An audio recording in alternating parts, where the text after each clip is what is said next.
Alright, so we're going to be doing my first stash update for New Year's Eve 2022. So let's get started. Right here we have Portobello. It's a 100 shot. Have a Bite of Death.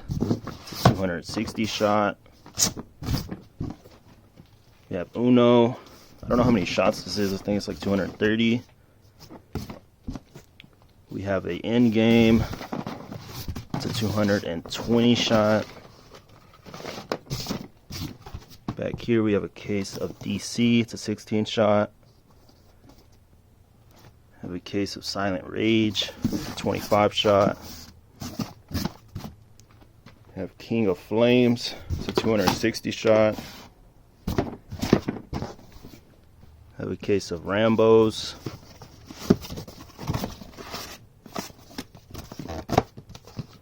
Over here we have a case of DC Universe.